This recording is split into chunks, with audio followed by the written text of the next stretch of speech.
Welcome to Adobe Max. Thank you for joining us. While I miss the energy of an in-person event, this year's digital experience allows us to engage with more people across the globe than ever before. Since we came together at this time last year, we faced a significant number of challenges. And through it all, we continue to experience the power of creativity to sustain us, unite us, and inspire us. At Adobe, we've relished the opportunity to bring communities together through creative expression. Our Creative Residency program has supported hundreds of creators from 45 countries through resources, mentorship, and grants to bring their creative projects to life. We've been inspired by how the global creative community has united around causes of diversity, equity, and inclusion. As a part of our long-standing commitment to elevate underrepresented voices and create greater equitable access, we launched Diverse Voices on Adobe.com, where everyone can engage and share their stories. We believe that hearing diverse perspectives can help us evolve what's possible for the next generation. Of particular note is our Create Change series that bridges the divides between cultures and creative disciplines through the shared activity of bringing unique stories to life. And you continue to bring urgency to climate change awareness through Create Waves. Over 12 million people have shared absolutely breathtaking photos, videos, and illustrations to depict the importance of ocean protection. Your work has inspired the world during the times when we've needed it most. It's what motivates us at Adobe to keep innovating and inventing the future. When we launched Creative Cloud, our vision was to reimagine the creative process, providing new features and capabilities continuously and enabling you to create wherever inspiration strikes. I'm tremendously proud of the dedication and resilience of our team over the last year to deliver new breakthroughs. Super resolution in Lightroom that makes low-resolution photos suddenly detailed and crisp. Edit text and images functionality in Acrobat Webs. Creative Cloud applications running natively on new hardware like Apple's M1 chip and Microsoft Windows Surface and Pen, boosting speed and performance. The new Substance 3D collection, arming you with the same tools and materials that are used in movie and gaming visual effects to elevate your 3D creation for marketing, product design, and more. Adobe Sensei, continuing to learn from your usage of Photoshop Neural Filters and Acrobat Liquid Mode. Finally, partnering with all of you on our Content Authenticity Initiative, which provides attribution functionality to help us trust content and enable artists to get credit for their work. Adobe's 25,000 employees around the world are rallied around this vision to create products and experiences that move the world forward. Technology has enabled more people than ever to create, distribute, and monetize their content. And content powers art and culture. It's the fabric of education and entertainment, and truly the engine for economic growth and social impact. With content creation, consumption, and monetization happening across all surfaces and media types, we're delivering new ways to express your vision. We've delivered our flagship applications across PCs, desktop, and mobile to allow location independence and the ability to collaborate with stakeholders. This includes Photoshop and Illustrator on iPad, Lightroom across all these surfaces, and Photoshop Express, an easy-to-use mobile app that allows you to tell your story in fresh and compelling ways. Our vision is now to aggressively expand Creative Cloud to the web and make it a first-class platform for both content creation and collaboration. We believe this will enable millions of first-time creators to tell their story. Millions have already benefited from innovative workflows that we've delivered on the web, such as Acrobat Web, which now supports 21 frictionless verbs, including create, export, extract, and edit PDF. And we're excited to share more about our vision of the web as a transformative creative surface. We're also continuing to push the boundaries of new and emerging mediums with Adobe Aero now in public beta, which gives you an intuitive way to build, view, and share immersive AR experiences. Collaboration is fundamental to the creative process and the new frontier where technology will enable millions more to participate and create. Cloud Advances allows storage, manipulation, and machine learning to deal with all data types and compressed timelines are increasingly the reality for all contributors. We're extending the collaborative power of Creative Cloud libraries, Cloud Documents, design systems in Adobe XD, Adobe Stock, and Adobe Fonts to video artists. Our acquisition of Frame.io combines our industry-leading creative video editing software, Premiere Pro and After Effects, with Frame.io's review and approval functionality to deliver a powerful collaborative platform for video editing. With Adobe Workfront, we connect creative and marketing professionals to manage all creative workflows across the entire marketing lifecycle in a single application. This year marks the 5th anniversary of the introduction of Adobe Sensei, our artificial intelligence and machine learning framework and engine. And our brilliant engineers and scientists have delivered some incredible magic over that time. Today, Adobe Sensei is powering hundreds of features and capabilities across our solutions in Creative Cloud to eliminate tasks like skin smoothing, colorization, and super zoom that used to take a lot of time, and specialized knowledge in reducing them to just a couple of clicks. By bringing artificial intelligence to creativity, we're accelerating your ability to create in 3D and VR with features like fluid motion and realistic lighting. And as machines get smarter, Sensei will enable our applications to be more accessible and fun. While I'm an engineer at heart and the technology amazes and motivates me, the real reason we come together during MAX is our commitment to creating the future with all of you. Our collaborations have never been more rich or more inspiring than they are today. Through our creative challenges, we have collaborated with some of the world's most creative musicians. Over 28 million Behance members are now sharing their incredible portfolios online. To all of you who are actively engaged with us, with our product teams to develop new tools, offer direct feedback, and get early access to cool new technology, thank you. It is these incredible collaborations that rally our teams all around the world. As we continue to bring transformational technologies to market, we're committed to playing a leadership role in ensuring its responsible use for the good of society. We're working to advance digital literacy and inclusive design through our products and services. As part of our Content Authenticity Initiative, we published a draft specification for an open standard to combat online disinformation. If the past 18 months have taught us anything, it is that the power of creativity can unite and change the world. My plea is to keep telling your stories, learn from each other, inspire each other. The future belongs to those who create. Now let's create tomorrow together. With that, I'd like to welcome the host for MAX and our Chief Product Officer, Scott Belsky.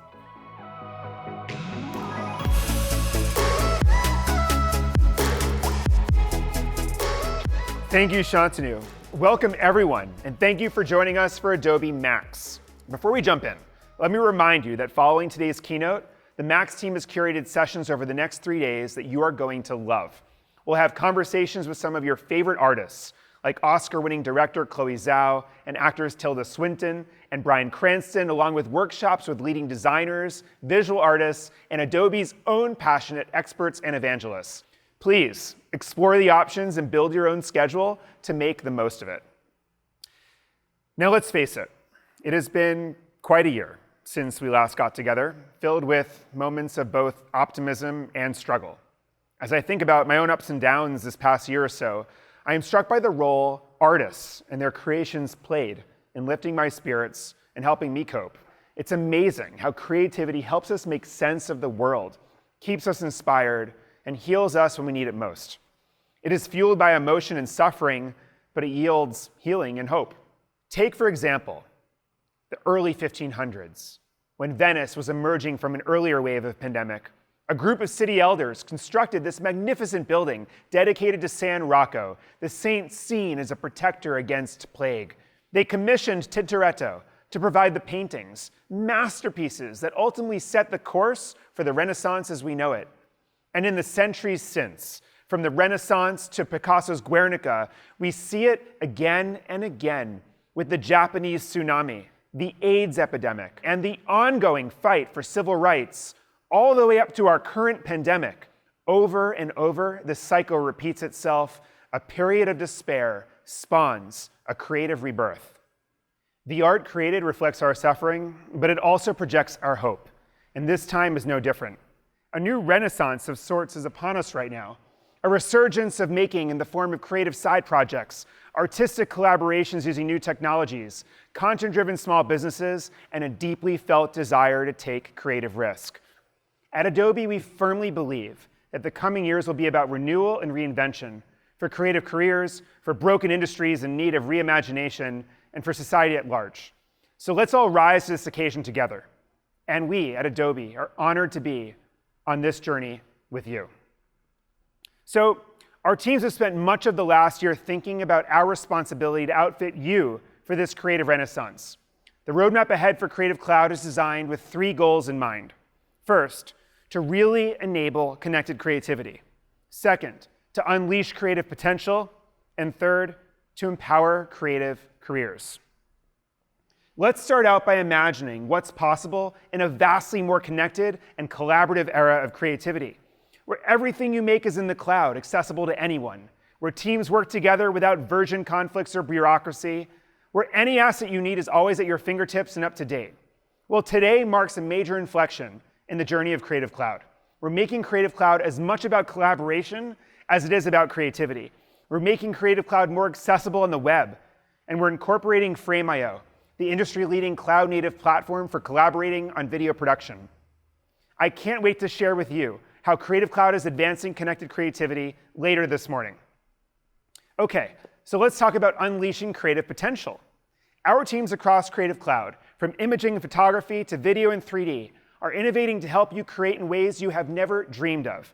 Many of these breakthroughs come from Adobe Sensei, our artificial intelligence engine that makes it possible for you to do with a few clicks what previously would have taken hours of intricate work. You will not believe some of the magic coming to Photoshop, Illustrator, Premiere Pro, and other Creative Cloud apps, and we will be showing you those this morning. We will also spend some time this morning on major breakthroughs in the area of 3D and immersive design. Our team is on a mission to open the world of 3D creation to all creative people. Not only those with the new Adobe Substance 3D collection of tools, but also by integrating the industry-leading Substance capabilities and materials into apps like Photoshop and Illustrator. Towards the end of the keynote, you will see some absolutely mind-blowing superpowers of our 3D and immersive tools that I guarantee will stretch your brain with new possibilities. Finally, I want to share a number of initiatives to help you thrive in your creative career and journey. An essential part of Behance's mission is to grow the careers of creative people. Over the last year, more than 160 million people visited Behance to view creative projects more than 2 billion times. And now, in addition to the hundreds of hours of tutorials and workshops streaming on the Adobe Live platform each week, Creative Cloud members on Behance can now offer a subscription to their live streams and assets, and we at Adobe take 0 cut of whatever you earn. Through our new Hire Me button, thousands of Behance members every week are getting new work. And we're adding the ability to display and publicize the NFTs you create on Behance, no matter where you've chosen to mint them. If you're not already on Behance, check it out. Okay, let's get started with collaboration and the future of connected creativity.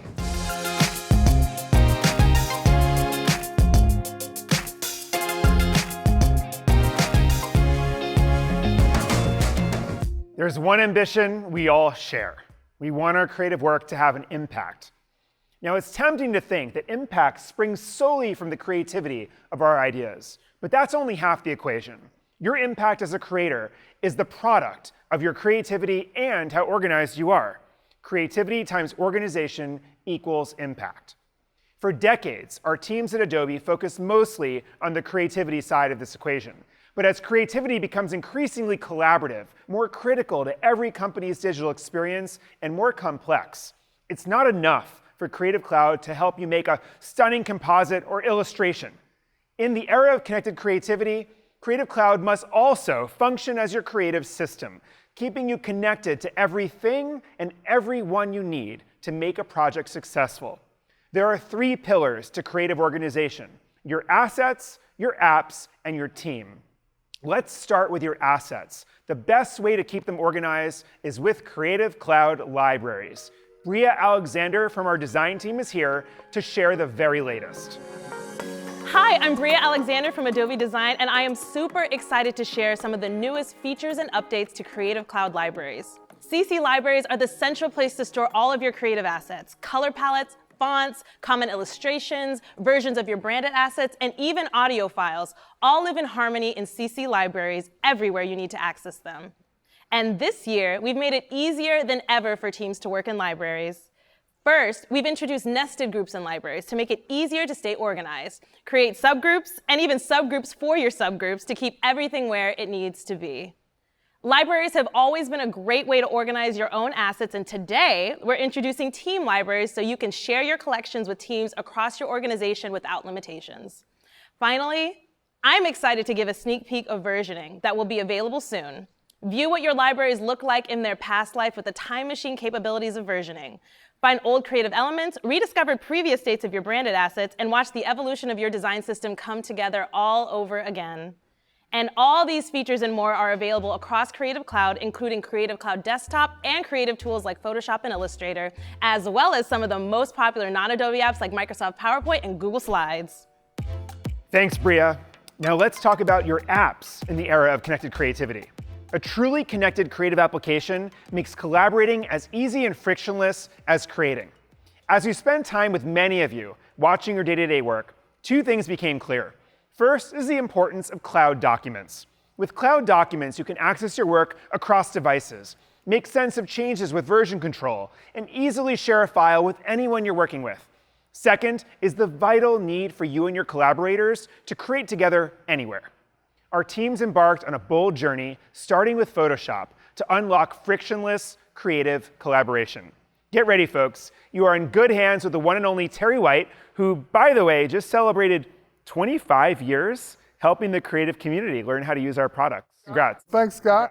I'm really excited. I can't wait to show this. Let's get to it. Photoshop is a great tool for graphic designers and photographers and just about everyone. But what makes it even better now is I can send my Photoshop files out to my stakeholders for review, for markup, for comments.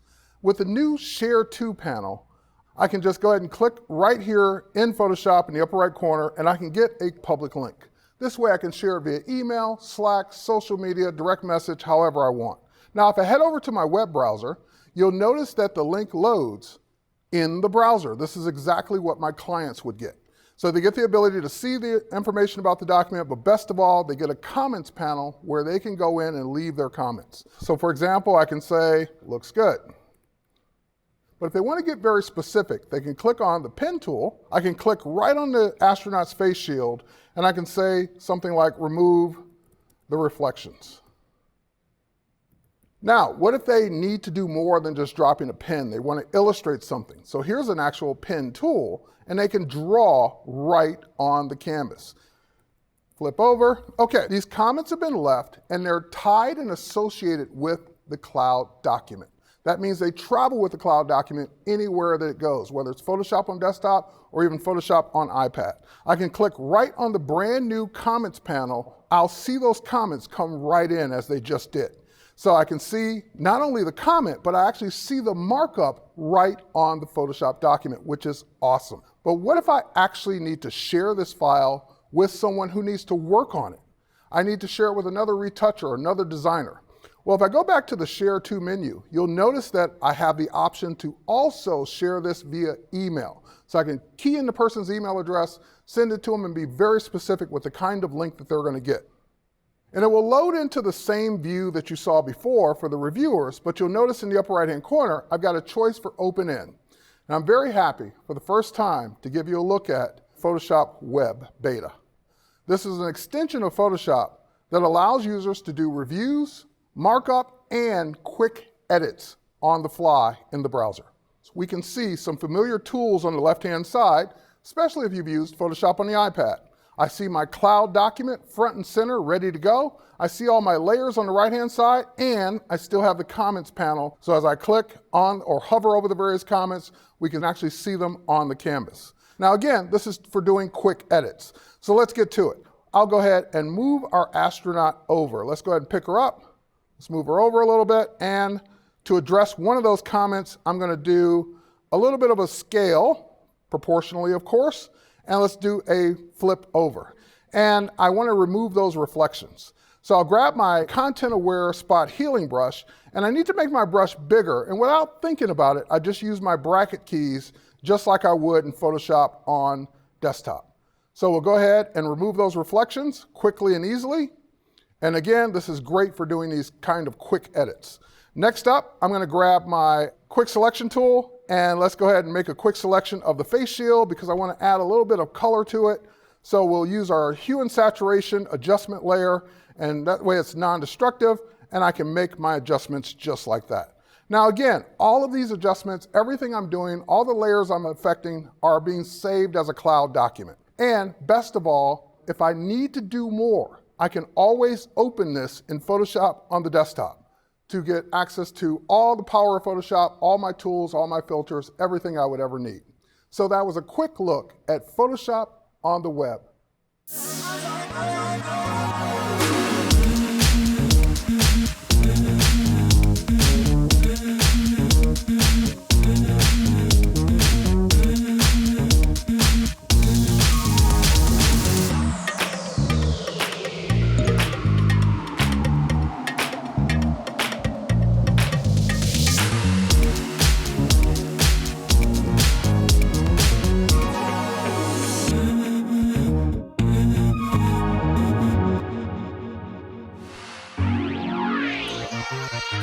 Okay, your eyes did not deceive you.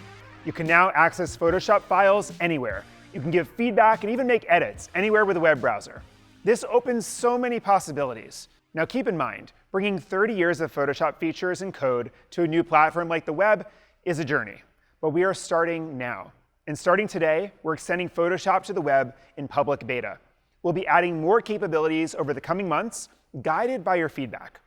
You know, for more than 2 decades, you needed a pretty powerful computer to use a product like Photoshop. Then 2 years ago, we launched Photoshop on the iPad, expanding creative power to a mobile device. So we are thrilled to now make Photoshop available to millions more people around the world on the web. This simply would not be possible without our partnership with the Chrome team at Google. I'm excited to have Hiroshi Lockheimer from Google here so we can talk more about how we're working together on the future of web apps.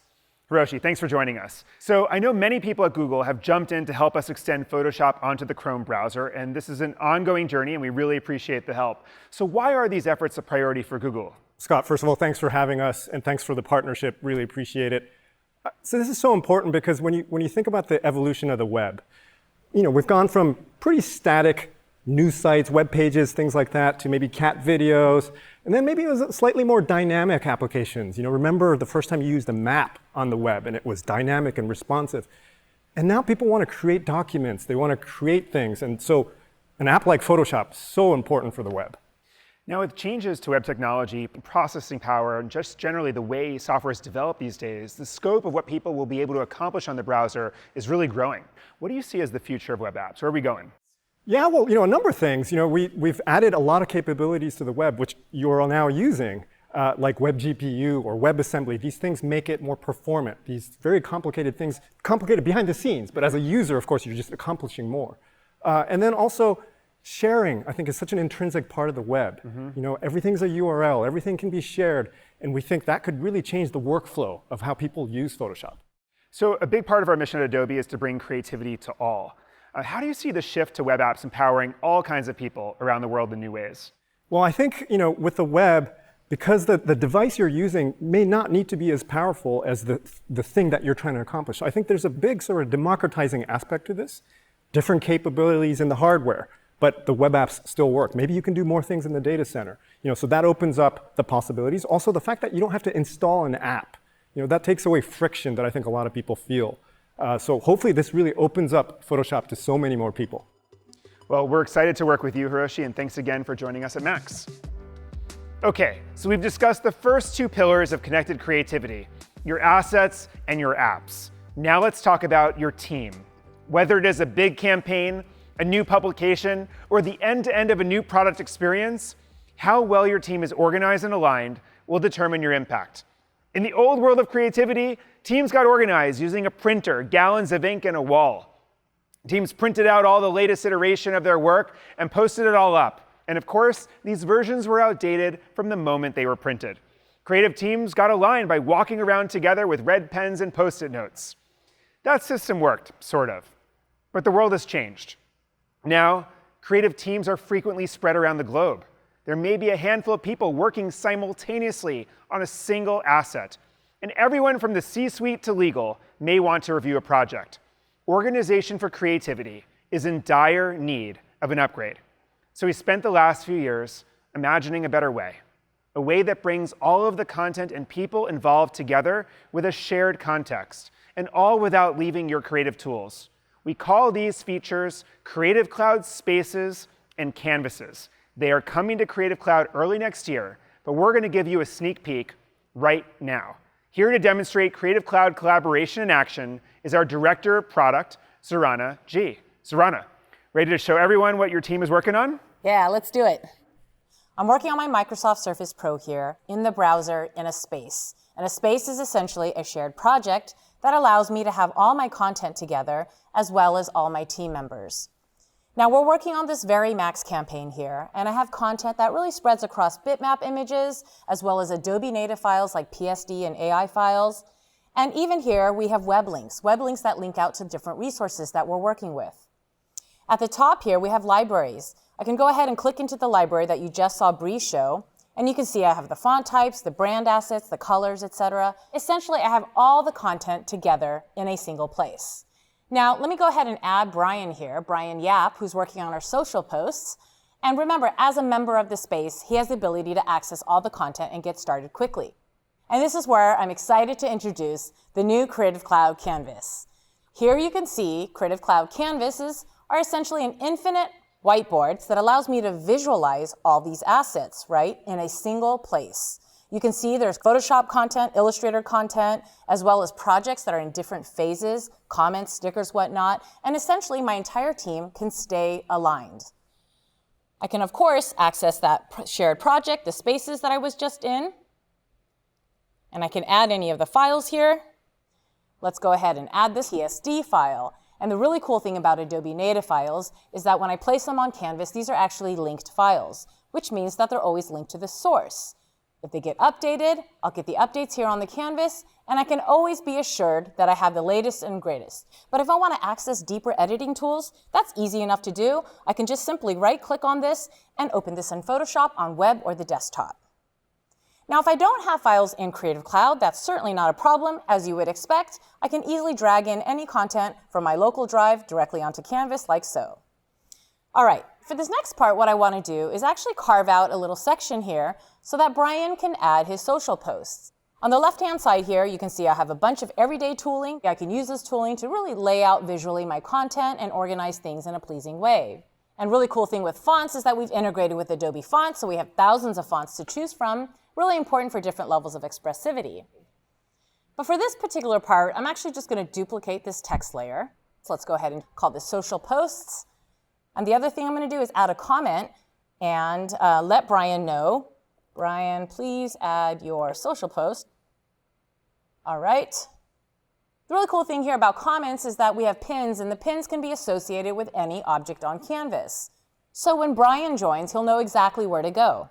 All right, now as I mentioned earlier, this canvas is created inside of a space. And in fact, I see that Brian has already joined. You can see his cursor here, his presence here. He's moving about the canvas, and looks like he got that comment, and he's adding his social post. This is real-time co-editing with Adobe files.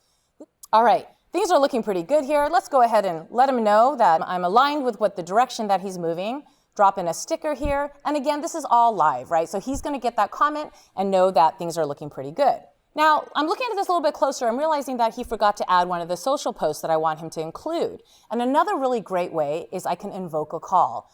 And anybody who's a collaborator on this canvas can join. Hey, Brian. Hey, Zorana, what's up? Do you think you can add that post that we were working on last night?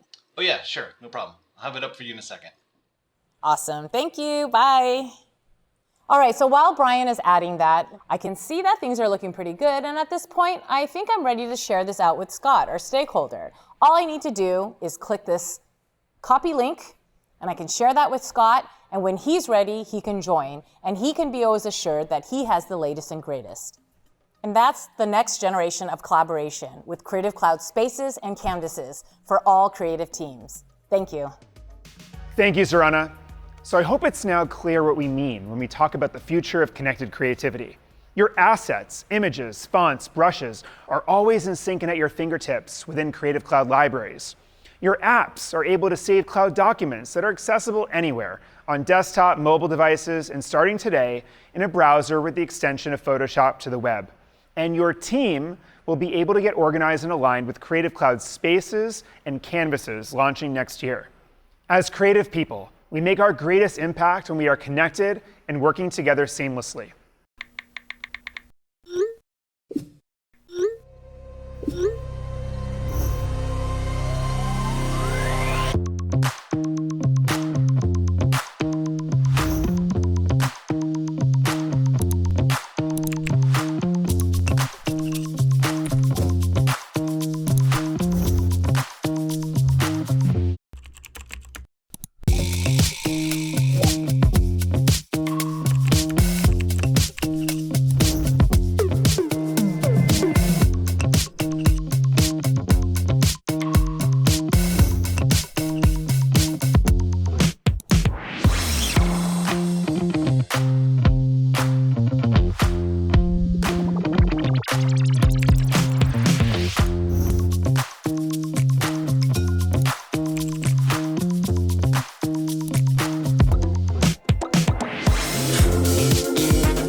Next up, let's talk about unleashing creative potential.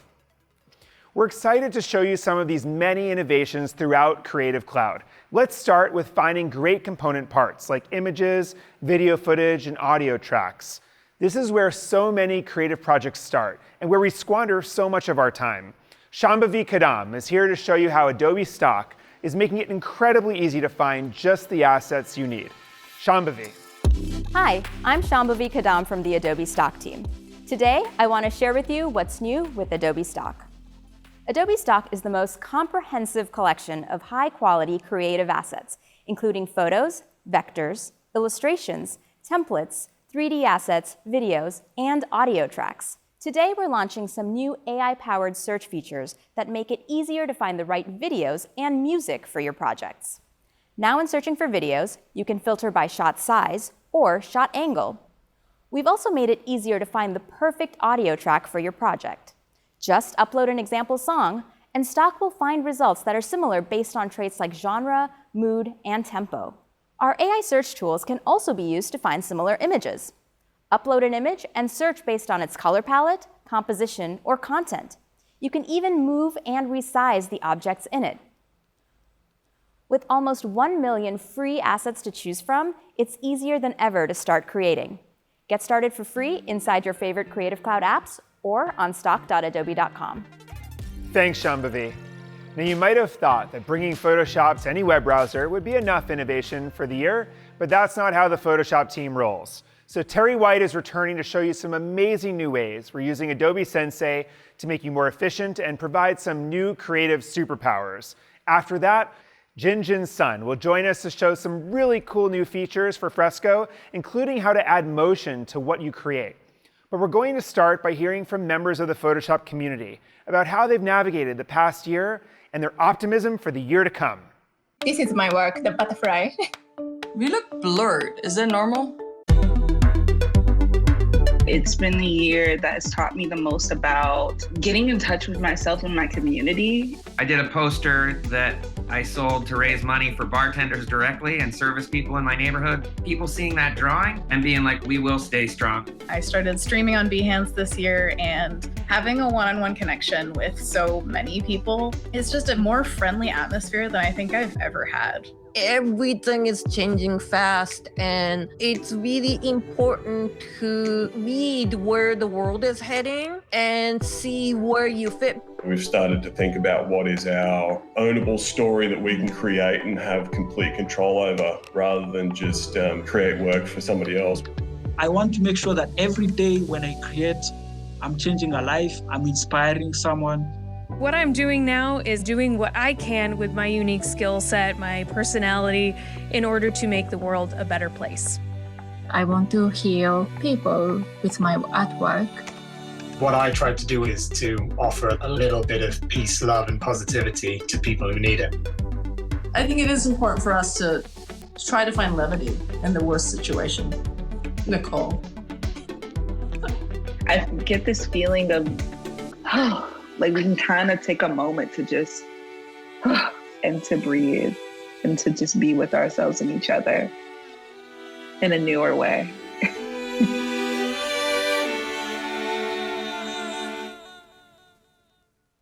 I'm really excited to show you some of my favorite new features in Photoshop. Let's get started. Making selections is a big part of using Photoshop, and you might go back to the days of using the Magic Wand tool, where you click and it selects based on colors. Last year, we introduced the amazing Object Selection tool, and this year, we're making it even better. So if I take the Object Selection tool and you drag around an object, it will just basically make that selection for you. However, you'll notice that when I deselect and I just simply hover over the objects, it identifies them, and all I have to do is simply click. If I want to add to that selection, I can hold down the Shift key and click. And if I want to subtract from that selection, if I hold down my Option or Alt key, for example, I can subtract the flame. Now that I got the flame subtracted, the next thing that I want to do is adjust the color of these candles. So I'll head over to my Layers panel, where I've got the ability to add a hue and saturation adjustment layer, like that. Now that's great, but wait, there's more. If I go to the original background and I right click, I get a new option called Mask All Objects. So when I click on that, it will calculate and figure out all the objects in the scene as if I'd gone through them one by one with the Object Selection tool and clicked on them. And it generates all these masks for me in the Layers panel, saving me time.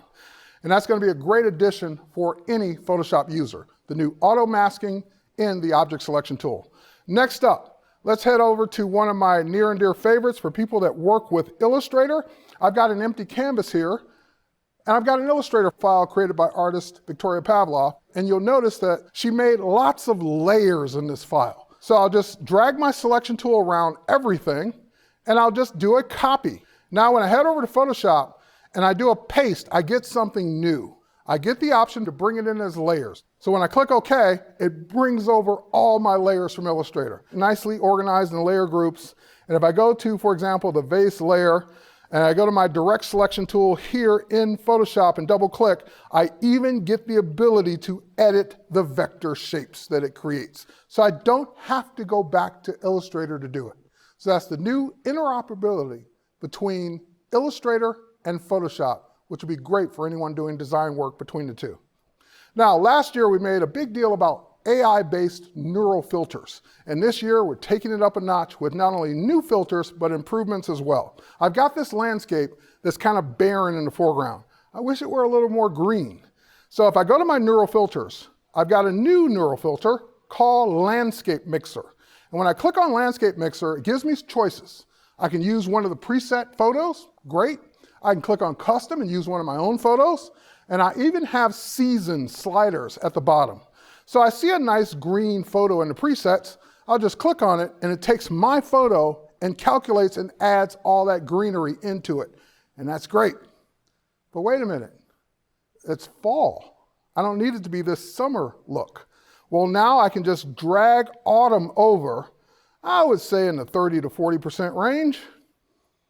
and it will calculate what's there and give me those fall colors on my scene. All right, next up, my personal favorite, my mom and dad. A black and white picture, an old picture of my mom and dad. And I would love to colorize this. I've spent hours, weeks, months colorizing old photos before. Well, now if I go to Neural Filters, I get the option to choose the new improved colorized Neural Filter, which figures out skin tones. It's better for portraits now than it ever was. So just with one click, I get a great head start to my colorization process, or it might even be the final result. Either way, I've got a layer to continue working on if I want to do more. Now, Colorize isn't just for people, it also works great for landscapes. If I go into this landscape, for example, and I go to my filter menu, come down to Neural Filters, and go to Colorize, it will, again, identify everything in the scene and apply colors to it. But in this case, it guessed a little wrong in the sky. I don't like that brown color in the sky. So all I have to do is use the new feature in the right-hand corner for focal points, and I can click in the sky, and up comes a color panel, allowing me to choose what color that area of the sky should be. So I just choose the color that I want, and it instantly changes the sky to that color. And those are just a few of my favorite features in Photoshop. Be sure to check out my breakout session where I go through a lot more. Cheers, everyone. Hi, I'm Jinjin from Adobe's design team. Today, I'm excited to share the latest updates to Adobe Fresco, our drawing and painting app for iPads, iPhones, and Windows 10 PCs. Let's see what's new. Fresco now has adjustment layers, which make it easy to non-destructively adjust the colors and values in your work. These can be modified whenever you want, including in Photoshop, making it easy to harmonize your color palette and tweak it however you like. We've also added perspective grids, which make it easy to draw in 1, 2, or 3-point perspective. Once you set your vanishing points, your brush marks will automatically snap to the grid. And you're not limited to simple lines. Fresco's drawing aids are also traceable in perfect perspective. Next up, Fresco is making simple animation just as easy as drawing and painting with new motion features. It's simple and intuitive. Make motion frame by frame by using the timeline with onion skinning, or put your work on a path and take advantage of tons of options like adding multiples, scattering, and more. Combine frame by frame motion with paths to get some amazing effects. Join our breakout sessions to learn even more about Fresco. Thank you. Thank you, Jinjin and Terry. Among all the innovations in Terry's demo, I hope you noticed how quickly those complex AI-driven transformations happened. As Shantanu mentioned, over the last year, we've worked hard to get apps like Photoshop, Illustrator, Premiere Pro, Lightroom, and more running natively on Apple's M1 chips, and the results have been incredible. Photoshop is running more than twice as fast as it did on the older chips, which means you can go almost instantly from inspiration to expression. And I hope any of you who haven't tried Fresco yet, fix that today. Fresco is free to download and use on iPad, Surface Tablet, Wacom Mobile Studio Pro, and iPhone. And it is the only pro-level drawing and painting app that works in the cloud, so you can start a project on your phone and pick up on your iPad or another device. There's a lot more to learn about Fresco at our illustration and painting sessions over the next few days.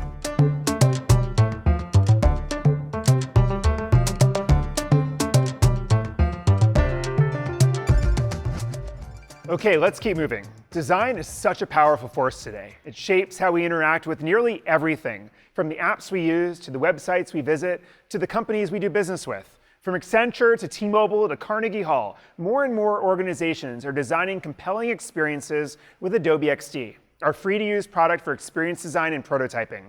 Khoi Vinh is here to show how XD is making it easier to work together and add new kinds of content to your designs and prototypes. After that, Brian Yap will share how we're making design in Illustrator more efficient, more powerful, and available anywhere. Hi, I'm Khoi Vinh, and I lead the design team behind Adobe XD, the all-in-one UX UI design tool that's tightly integrated into Photoshop, Illustrator, and the rest of Creative Cloud. Let's have a look at what's new. On the collaboration front, Adobe XD now has first-class support for Creative Cloud spaces. So now it's incredibly easy for your whole design team to share work, manage your design system, and invite clients and stakeholders to access just what you want them to see. We've also been hard at work bringing more motion goodness into Adobe XD.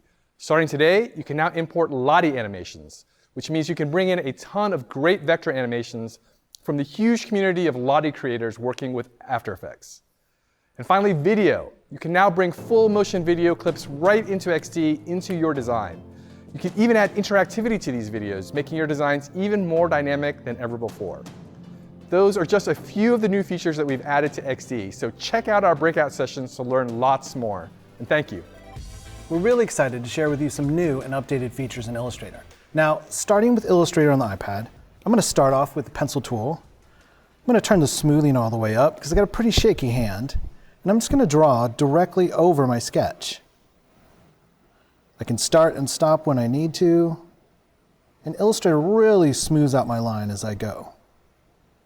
And in just a short amount of time, I'm actually able to create my sketch as a vector path, which is just really cool because it's totally editable. So let's use Simplify Path to really smooth things out and get rid of some extra points that I don't need. I'm also going to go ahead and increase the stroke width and add rounded caps and corners to really match the style of lettering that I'm looking for. I like this. This is a great start. So what if I want to actually recreate something that's a little more complicated than that? Like say this drawing I did of a flower graphic. But instead of actually drawing it out manually, I'm going to use Illustrator on the iPad's newest feature, Vectorize. With just one button, it's going to actually analyze my sketch and turn it into a vector graphic. So I'm going to change the color. Let's rotate this a bit. I'm going to use the double modifier just to duplicate it a few times into my design. This is starting to look good, but I definitely want to add in some shapes to the background. And we're bringing over some familiar desktop features, one of which is custom brushes. So with just a few simple shapes, I made a vine brush, and I'm going to use that to add in some decorative elements to the background. Now, drawing with a brush in Illustrator really isn't that new to anyone. But doing it on the iPad is a completely different experience. So let me grab the lettering here and bring it forward. And I think I'm going to change the color so it pops a little better. Okay, let's go ahead and move to the desktop. So my file's open on the desktop. The first thing I want to do is just add a little feature to the vine brushes themselves. So I'm going to grab the spiral tool and add a few little fun curly cues here and there. Let's see, maybe one over here and another one over here. Looks pretty good. But what if I want to explore a 3D look in Illustrator? Well, we've been rebuilding and enhancing the 3D features in Illustrator, and I'm going to show you some of those features that are available today as a technology preview. So you can actually go in and take your 2D object, you can add dimension, create depth, use really precise live on-canvas controls to move and rotate. You can add lighting effects. I'm going to go ahead and add a drop shadow here. But I'm actually going to raise the height of the light source so it's a little less dramatic. And I'm going to turn on ray tracing so you can really see those high fidelity 3D effects in action. And this is a vector object, so it has a fill and a stroke. So just by simply changing the stroke color, you can see that it adds a cool dimensional effect to your 3D object. I'm really digging where this is at. So now, at this point, I want to share and get feedback. So I can just copy a link here and send it to anyone I want to see the file. They'll be able to view this project on Creative Cloud on the web, which is just the perfect tool for previewing and giving feedback. I can add comments. There's a comments window here. I'm going to go ahead and use the drawing tool to actually circle a little section here. I'm just going to leave myself a note here to fix the spacing. And once I hit submit, that comment is actually attached to my Creative Cloud document. So anywhere I open up the file, I'll be able to see the comments. And when I go back to the desktop and open the new comments panel in Illustrator, I can see the comment. But now what if I want to share the file with someone else to work on it? So I can go up to invite to edit, and I can actually add another collaborator who can open it on the desktop. Or he can also open it in Illustrator on the web, which I'm really excited to show you a sneak of. And we'll be launching as a beta this year at Max. It's got a modern UI similar to Illustrator on the iPad, and you can see, because it's a Cloud Doc, my comments are actually in the file still. So I'm actually going to go ahead and fix the little spacing issue I saw earlier. I'll just move this up a little bit. And actually, I just noticed that one of these curly cues, I need to adjust a little bit. So you can see that I'm actually making edits to vector paths in a web browser. So cool. So now you can see that Illustrator is really evolving to let you work in exciting new ways that allow you to really push the limits of your creativity and work super fast. We're really excited and can't wait to see what you create with what's new in Illustrator this year. Thanks, Brian and Coy. Adobe XD keeps getting better and better. And there is so much to be excited about in Illustrator. We are extending this iconic creative tool to the web so you can work on your designs anywhere. And with Illustrator available on the web, it is so easy to share your work, gather comments, and collaborate. Illustrator on the web is launching as a private beta, so please sign up today and you can help guide us as we add more tools and features.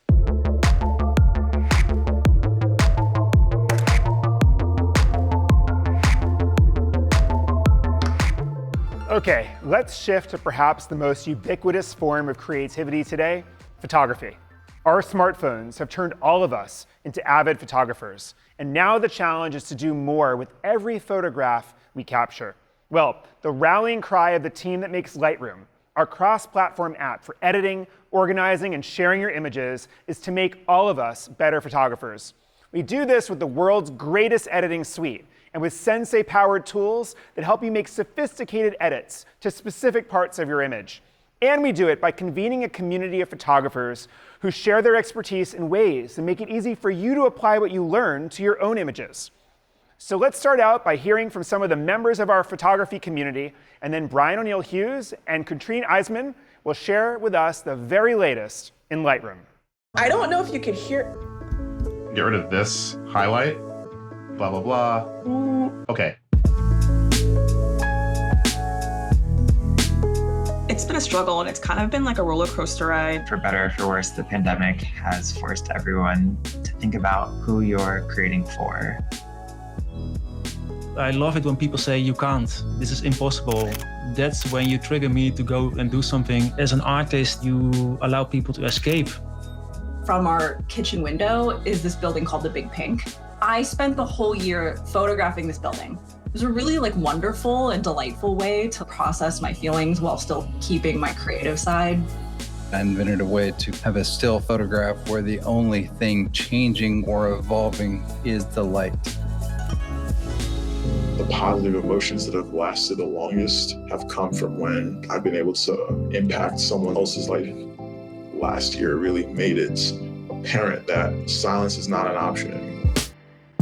I think for me, that's the purpose of an artist, to incite thoughts or to challenge. My work is an opportunity to be in a position to hear about a story I haven't heard before and help folks, especially during COVID, build digital empathy about those things. As for me and every other artist, we are storytellers, but also our community are also storytellers. This is their spotlight and this is their time to be able to do what they need to do in order to shine.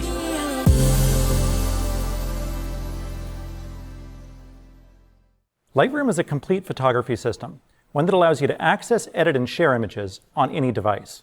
And while this system was built to be powerful enough for professional photographers, it was also designed to be easy enough for anyone to use. And with that in mind, I'd like to give you a very quick tour of Lightroom, starting on this Samsung Android phone. Now, the first thing to note is that I can access all of my images. In my case, that means hundreds of thousands of photos from dozens of different cameras. So let's talk about editing in Lightroom. I have all of the same power that I have on the desktop. This is an image that has not been edited. If you're new to Lightroom, that could be a little daunting. Well, that's where presets come in. Now, presets in Lightroom are uniquely powerful.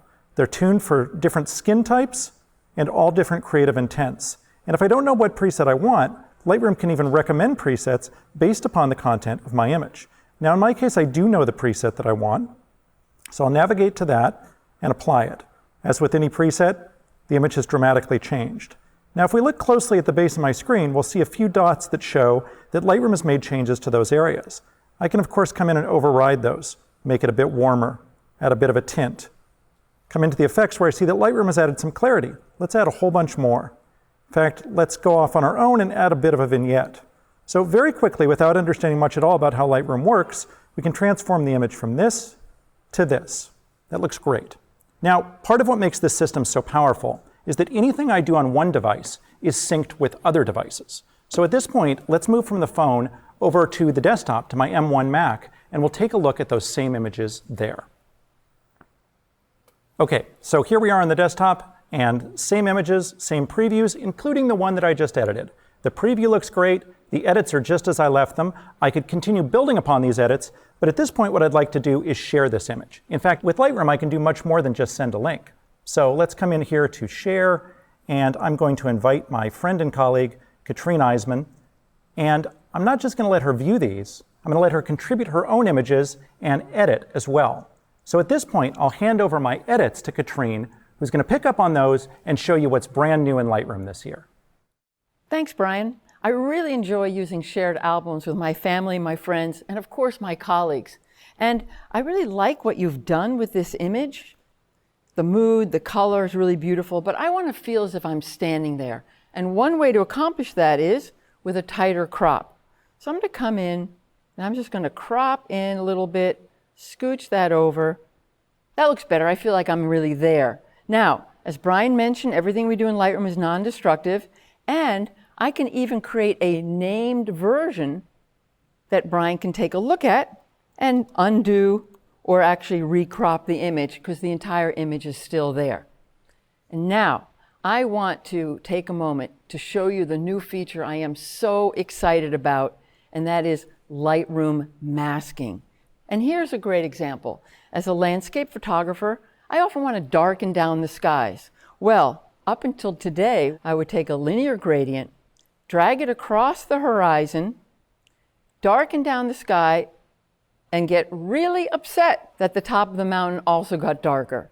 That is not going to work with me. Let me delete that really quickly and show you the new way of working on skies. Incorporating artificial intelligence, we now have Select Sky, which will take a few seconds to analyze. Couldn't even finish my sentence. Look at that beautiful mask with the fine details of the trees and the translucency of the clouds. And now, when I darken down the sky, whoop, only the sky gets darker. And add a little dehaze, really make that dramatic. That's looking good. Now, I want to bring out that rock face. We've also incorporated color range, luminance range, and depth range masking. So with color range, I'm going to click on this orange wall. That's a really great mask. And I'm going to warm that wall up and add some clarity. And now let's take a look before and after, really quickly without a lot of effort. Now, I get asked to do this a lot in images. Could I change the background color of that wall? Well, let's take a look. Using artificial intelligence, I'm going to click Select Subject, and in a few seconds, Lightroom's going to build a mask with all that beautiful detail. Now remember, I want to change the background, so very quickly I'm going to invert the mask. And now, which color would you like? Oh, I'm liking this blue. That looks pretty good, but let's take a closer look here. There's a little red peeking through. We can refine the masks using Add or Subtract with any of the masking tools. I'm going to use a brush, and I'll just paint over. Now, it looks like I'm painting blue, but I'm not. I'm actually painting on the mask. And you can see the new masking feature lets you work on very specific parts of your image with incredible control. So, no matter if you're just starting out in photography or if you're a seasoned pro, Lightroom is a complete photography system, one that includes inspiration, learning, and all the features you need to make your images shine. Thanks, Katrine and Brian. So the next time you go to a vacation spot, a hike, or a concert with friends and family, they can all be involved in compiling and editing the album of images that keeps that experience fresh in your memories. One of the things that makes collaboration so smooth in Lightroom is that you can use it on nearly any platform, desktop, mobile, and in your browser. And both Lightroom and Photoshop are now natively supported and extremely speedy on both Apple Silicon and Windows ARM-based devices.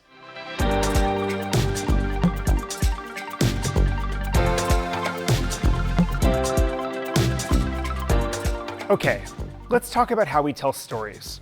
The most potent storytelling medium today is video. We see its power in the explosion of streaming services, the growth of social video on platforms like TikTok and Instagram, and the acceleration of video marketing from Fortune 500 companies to tiny small businesses. All sorts of people are making video today, from a rising social influencer recording in her living room to Hollywood teams creating the next binge-worthy epic. We believe it's our responsibility to build video creation tools for the full spectrum of video makers. Jason Levine is here to show us the new features that make video production more powerful and fun for everyone. It's hard to be optimistic about anything these days because sometimes it feels like, oh, I'm over here doing my little tasks while the world is burning. I said to myself, I want to get more character animator work. And this year, I was like, be careful what you ask for. The greatest thing about having platforms and having channels that a lot of creators and influencers have nowadays is that they can really share those messages and the things that they're passionate about and really start trying to make a difference. I don't think directors realize how much actors are taking like cues from your face, and you only have your eyes and then you have a plastic shield in front of it and it's always fogging up and you're trying to like, you know, talk to another human being. So I know a lot of us work from home most of the time, and I'll just be like, hey, I'm gonna jump on Twitch stream and we can just co-work together. And I'll literally just be sitting like editing or organizing files. People still wanna like hang out and chat, and it feels like I'm connected to people even though I'm still like alone in my little office. Most people who are content creators are very driven. I find myself telling them a lot. Like, have you ever gone on vacation and purposely not thought about how you could turn that vacation into content? Go on the vacation, just do it, just do it. Dedicating this past year and a half really intensely to working on a project that's about how do we in community help one another get through has felt really motivating. We should be evolving. We should be learning how to take care of one another better, take care of ourselves better. I have not for 1 second thought the world would go back to normal. I expect randomness because that's where opportunity for learning comes. My word for 2021 would be anticipation. Rediscovery. Evolve. New. Ups and downs. Love. Hello everyone, today I'm here to share with you some incredible new features in Premiere Pro and After Effects. I'm going to start by showcasing a brand new import experience that we've been developing as part of the Premiere Pro beta with you, the community. So I've been creating this highlight reel featuring some of the awesome guests that I've had on my various Adobe Live shows. And in this new import experience, you're going to notice that it's all about media first. All of our supported file formats front and center. I've got my connected devices and drives along the left-hand side here. And as I begin selecting my content here, you'll see that it begins building a little timeline down below. Directly from this view, I can place all of this content discreetly into a new bin. I can even build my sequence directly from here. And when I click on Import, it brings me directly into Premiere Pro so I can just begin editing and telling my story. So, super cool. Now let's talk about captioning. So as I mentioned, this is a collection of different guests that I've featured on my various Adobe Live shows. And if I were to transcribe and caption this manually, this would take an enormous amount of time.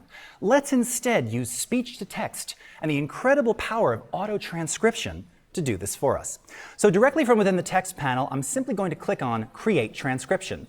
When I do that, all I need to do is choose the language that's spoken. I have an option here to even recognize when different speakers are talking. Click Transcribe. It's going to process that in the background and deliver to us a fully editable and time-coded transcript. So if I wanted to verify where my guest JB was saying absolutely true, Absolutely true.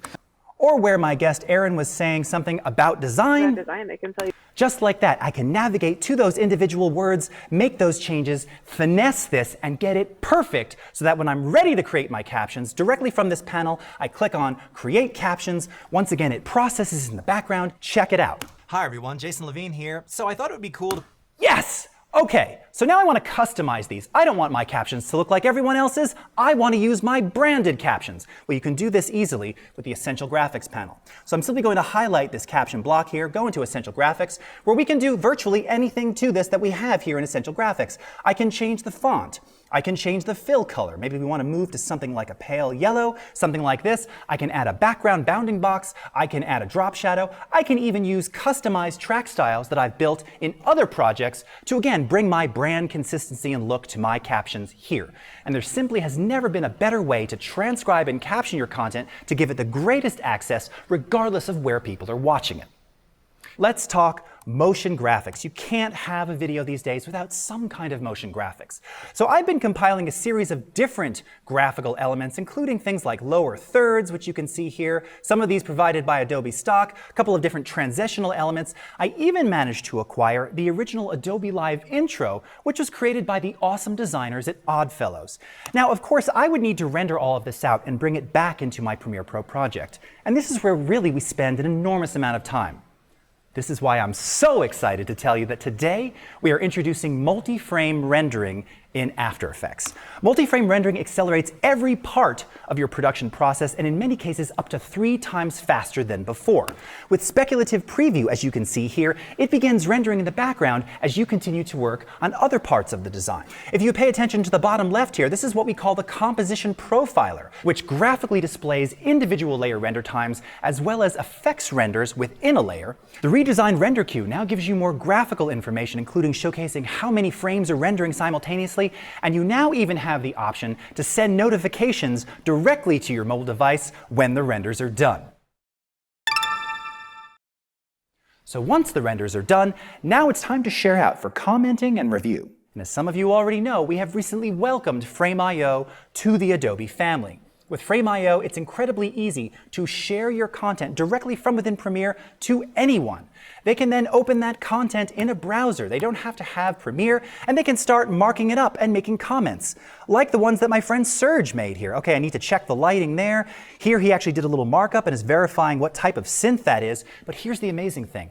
All of those comments, all of those markups will actually appear directly inside of Premiere Pro as well, allowing me to make those changes, finesse that edit, and share it with the world. And these are just some of the awesome innovations in video. Thank you very much. Thanks, Jason. Now, video has traditionally been one of the most collaborative, creative mediums. But the huge file sizes of most videos has made collaboration on post-production tough for any team that's not all sitting together in the same studio. That is, it was hard until Frame.io debuted a few years ago. Frame.io's elegant and efficient cloud-native platform makes reviewing and commenting on video super simple, which is why we are so excited to welcome Frame.io to the Adobe family. Joining me today is Emery Wells, one of the co-founders of Frame.io, who I'm excited to work with as he leads Frame.io and video collaboration at Adobe. So Emery, thanks for being with us at Max. Tell me about the origin of Frame.io back in 2015. What problems were you trying to solve with this new platform? Well, first of all, thank you. I'm thrilled to be here. It's my first Adobe Max.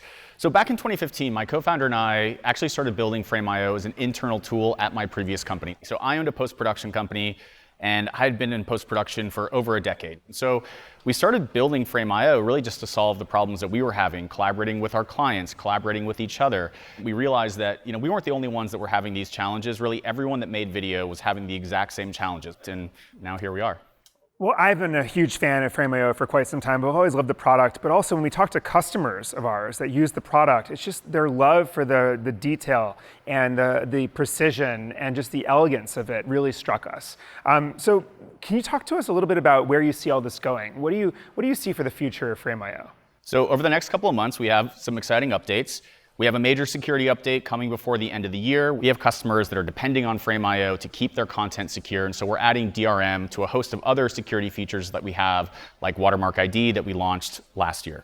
And we have a bold vision that the future of video capture is going to be directly to the cloud, and we're going to be introducing new partners to our camera to cloud ecosystem before the end of the year. And then longer term, we've been hard at work at building the next version of Frame.io, which we think is going to be the future of how video gets made. And so that'll be out later next year. But of course, our team is super excited to release it to the world. Well, we're really excited about that vision. Thank you again for being with us at Max. And we at Adobe hope to help you bring all of this to the next level and make sure that we pioneer the future of video together. Likewise. Thanks for being here. Thank you, Scott.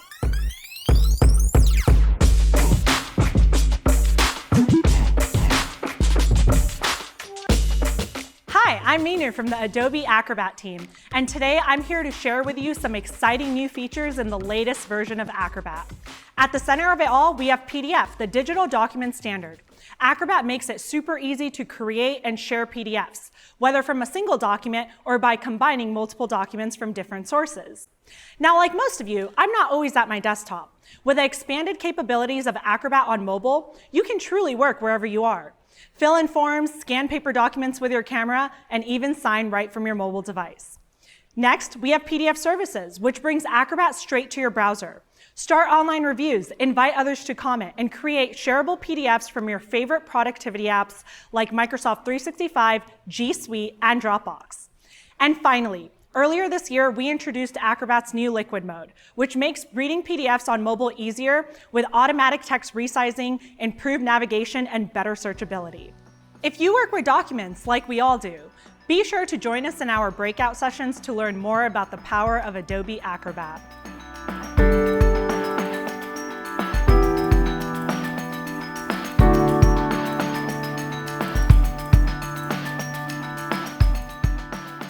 Okay, I want to finish up by talking about the most exciting and revolutionary new creative medium, 3D and immersive creativity. We've all been blown away by what game companies and movie studios can do with 3D design, their ability to create whole new worlds completely unlike our own. But for a long time, many in the creative community felt that designing in 3D was out of reach, too complicated, or way too technical. That perspective is changing quickly. When the pandemic hit and big studio photo shoots became impossible, many companies and creative pros started experimenting with 3D to produce product images, TV ads, catalog shots, and more. They found that 3D creativity tools are easier than ever to use, and that 3D creation is incredibly flexible, efficient, scalable, and sustainable. And working in 3D allowed them to do things they never could have imagined before.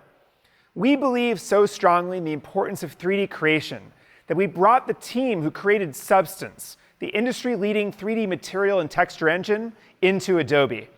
Within Creative Cloud, as you've seen earlier in the keynote, we're integrating Substance 3D capabilities and materials into our flagship products, so they're accessible for any project you're working on. And for designers who want to fully embrace 3D, we launched the Adobe Substance 3D Collection, a separate suite of interoperable tools and a growing library of thousands of assets that support 3D projects from beginning to the very end. We are really excited to show you what 3D design and the Substance 3D Collection can achieve. Let's start with a quick video showing you what 3D is capable of. And a quick note, everything you'll see in this video was made with Substance 3D.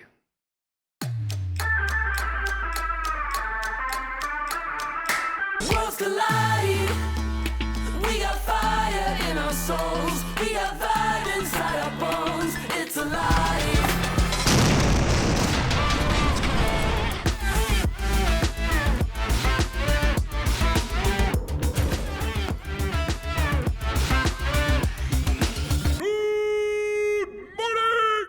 I'm about to launch the place way up into outer space. It ain't even called a race. When I'm running forward, won't look backward. You're chasing me, all got a story, life isn't boring. I call that a win. Worlds collide. We got fire in our souls. We got vibe inside our bones. It's alive. Worlds collide.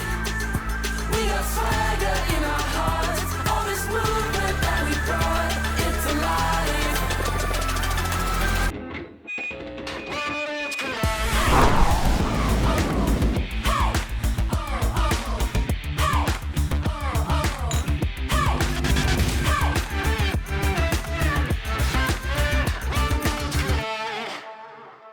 Okay, I mentioned that many companies are now using 3D to create marketing images and so much more. The best tool for creating photorealistic 3D scenes is Adobe Stager. Here to share a look at Stager is my colleague, Jeanette Matthews. Today, I'll be using Stager to have a virtual photo shoot. Let's take a look. I just created some simple walls, then I took some pre-built models and drag and drop them to start building out a set. Stager comes with a huge collection of starter assets, so I'm going to start by browsing the models here. I like this coffee cup, so I'll just drag and drop it to add it anywhere into my scene. For this object, I'll start by adjusting kind of the height, maybe try out a taper, and even try out a different style of handle. You can see how quick and easy it is for me to start customizing things. I also want to change the way that this object looks, and for that I'm going to use a material. I really like this ceramic over here, so I'll just drag and drop it right onto the cup. I'll change out the color so that it better matches my design, something with the orange theme, maybe add in some teal for these bubbles. But I can go much further than that and even change out how many bubbles are in that enamel, or even change out how much the glaze pattern is warped. Now, I'm ready to add my coffee product, and for this I have a custom model. Stager can import tons of formats, so I'm going to go over to my Creative Cloud libraries and just drag and drop that file, again, right into the viewport. So I'm going to go ahead and rotate this, maybe slide it over a little bit so it better fits in my scene. I'm ready to apply some branding onto this bag. Here I have my logo and some decorative elements around it. And again, I've saved this to my Creative Cloud libraries. Back in Stager, I'll just take that Illustrator file and drag and drop it again right onto the model. And what you'll see is that this graphic is wrapping around the 3D surface of the model. I can position, scale, and rotate it in real time to get the exact look I want. All right, everything's coming together really nicely, except I have these coffee beans down here, and I just want them to look more integrated. It would be a lot of work for me to push every bean by hand, so Stager's gonna help me out. I'm gonna select the bag, and I'm just gonna enable collision. Now, I'll select the beans, and I'm just gonna move them up and start pushing them over. And Stager's gonna do all of the work of figuring out how those beans need to collide and rotate and interact. And in just a couple of seconds, I have these amazing looking coffee beans. All right, the most important part of a virtual photo shoot, of course, is taking my pictures. And just like the real world, I'm going to use a camera. Here I'll create a camera object. I can change the output size, so maybe I'll do a square aspect ratio. But I can also play with some new camera settings. For example, I can change the focal length of the camera to try out something like a wide-angle lens or more of an isometric view. I can also bring some depth of field. I'll turn that on, and what you'll notice is the foreground and background elements become blurred. When I'm happy with all of my cameras, I'm going to hop over to render mode. In render mode, I can choose my render settings, choose which cameras I want to render, and in just a couple of seconds, Stager is going to generate photorealistic images for me. Now, these are multi-layered PSDs, so as that finishes rendering, I'll hop over to Photoshop. Here I have access to a lot of different render information, not just the rendered image, but also things like depth paths, material and object selection helpers. And I can use this information to build up effects. For example, here I used a selection mask to change the color of the wall. I have access to all of Photoshop's features, so I can continue to refine my design. In just a couple of minutes, I was able to add models, customize them, and generate photorealistic imagery, all from my desktop computer. Thank you, Jeanette. As you can see, Stager is great for putting 3D objects into photorealistic scenes and producing dozens of different variations. But that's not all the Substance Collection can do. If you want to design an object with pinpoint creative control over materials, colors, and effects, you can do it in minutes with Substance 3D Painter. Here to demonstrate the power and versatility of Painter is Wes McDermott. So today, I'm going to be working on an HP ZBook Studio, and I'm also going to be using Substance Painter. Let's jump in and take a look. You could think of Substance Painter as the Photoshop of 3D painting. So my canvas is a 3D view that I can paint directly on 3D objects. Over here on my right, I have a layer stack. Substance Painter uses a familiar layer-based workflow. Over here on my left, I have my asset library, materials and filters, as well as brushes that I can use in my texturing projects. All right, so let's come over here to my robot, and I'm going to just create a new layer. Now I'm going to jump over here to my project tab, and I'm going to grab here one of these material brushes. So now, here in my scene, I'm going to go in and just start to paint this material. And as you can see, I'm able to paint this physically based material in real time right here in my viewport. We're painting across multiple channels like base color and roughness. Now, we can't talk about painting without talking about brushes. So I'm going to come over here to a brush tab. Now, you'll see here that I have some Photoshop brushes. You can import in your own Photoshop and Fresco brushes. And so here I have some brushes from Kyle Webster's library. So I'm going to select one of these Kyle's brushes. I'll jump back over to my project tab, and then I'm just going to select a material. So now I'm going to come in and just start to use this combination of this brush and material to just splatter some paint here across the surface of my 3D robot.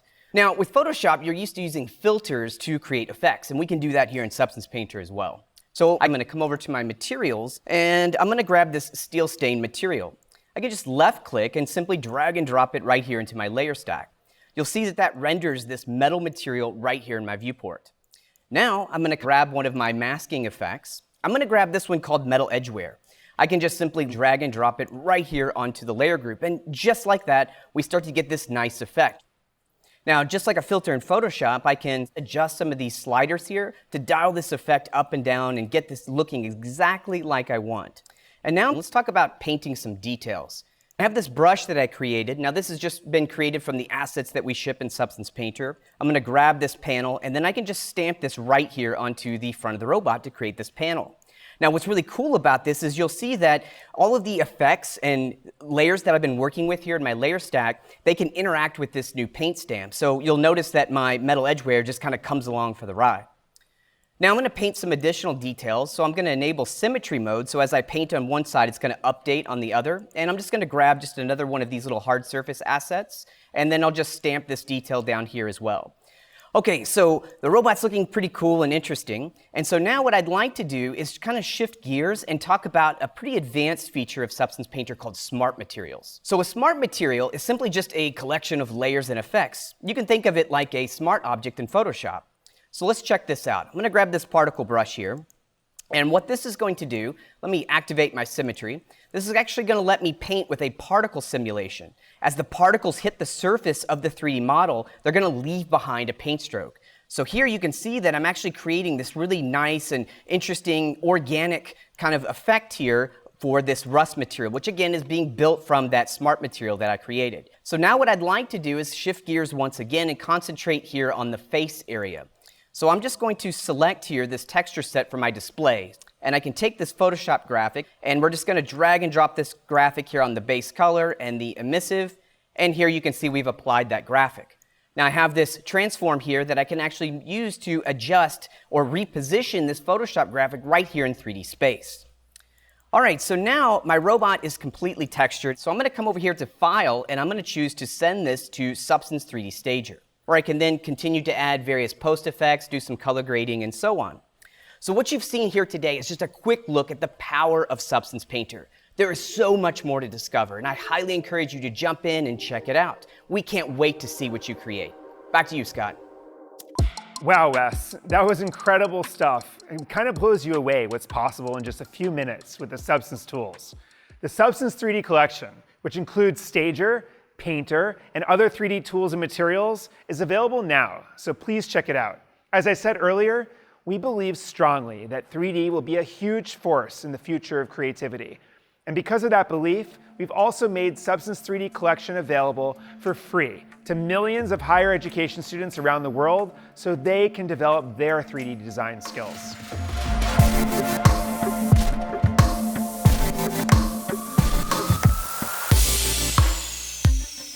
I want to finish up this morning talking about the Content Authenticity Initiative, which we launched 2 years ago to ensure that artists get credit for their work and to help people who view content know which content they can trust.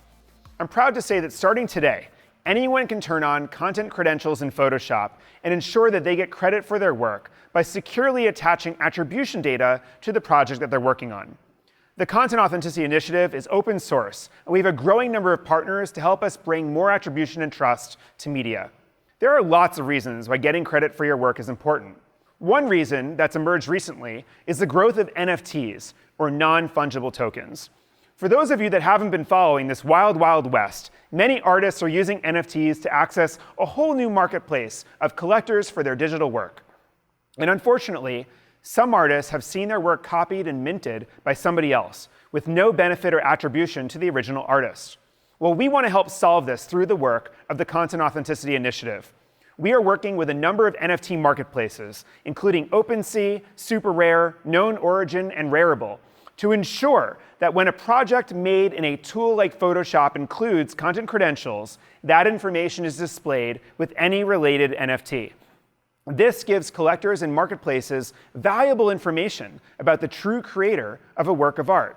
And we will continue to work in this area with a commitment to improving sustainability while fostering attribution for artists.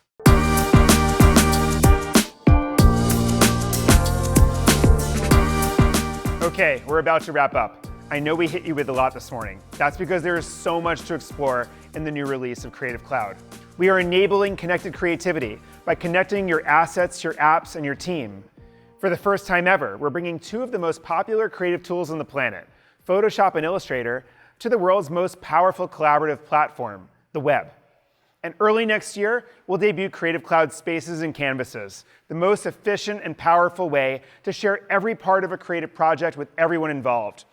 We are unleashing creative potential through innovations like colorizing a black and white photo with neural filters, adding motion to drawings and paintings, automatically adding captions to video, and so much more.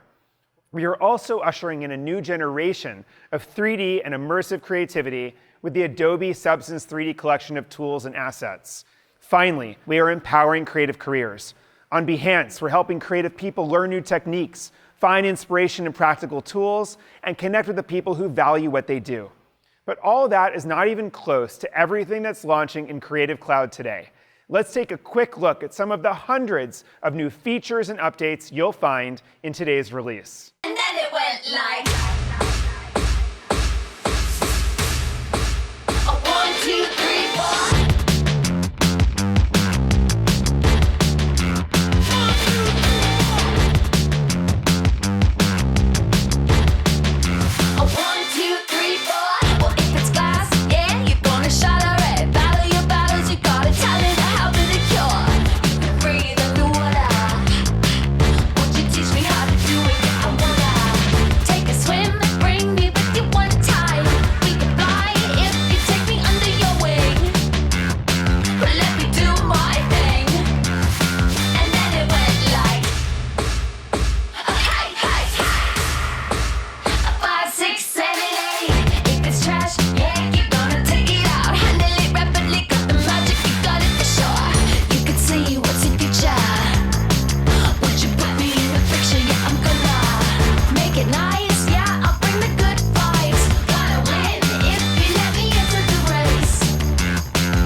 Okay, all of those features and many more are rolling out over the next 48 hours, so please remember to download the latest version of Creative Cloud. Now, I also want to take a moment to speak directly to the Adobe team that makes all of these new features and products possible. Lately, we've been working to raise the bar for all of our products, and we've been challenged to do things in new ways and to be more connected with the creative community than ever before. It has been hard work. I'm just blown away by what we achieved this year, so thank you for everything that you do. All right, now for all of you attending MAX, remember that this keynote is just the beginning. After this, we've scheduled dozens of hours of workshops and tutorials with our Adobe evangelists and some of the most creative people in design, photography, video, experience design, illustration, and much more. There's so much learning and inspiration available, so check out the Sessions tab on the MAX website. And you do not want to miss Adobe Sneaks tomorrow morning, hosted by Saturday Night Live star Kenan Thompson. Sneaks is when you get a look at some of the coolest new creative tech we're cooking up in the labs, and it's always a lot of fun, especially when Kenan is involved. Okay, I want to end by asking you one big favor. When you download the latest release of Creative Cloud, and as we update the apps throughout the year, please let us know what's working, what isn't, and what we can improve. We are on this journey together here. All right. Thank you for joining us, and enjoy the rest of MAX.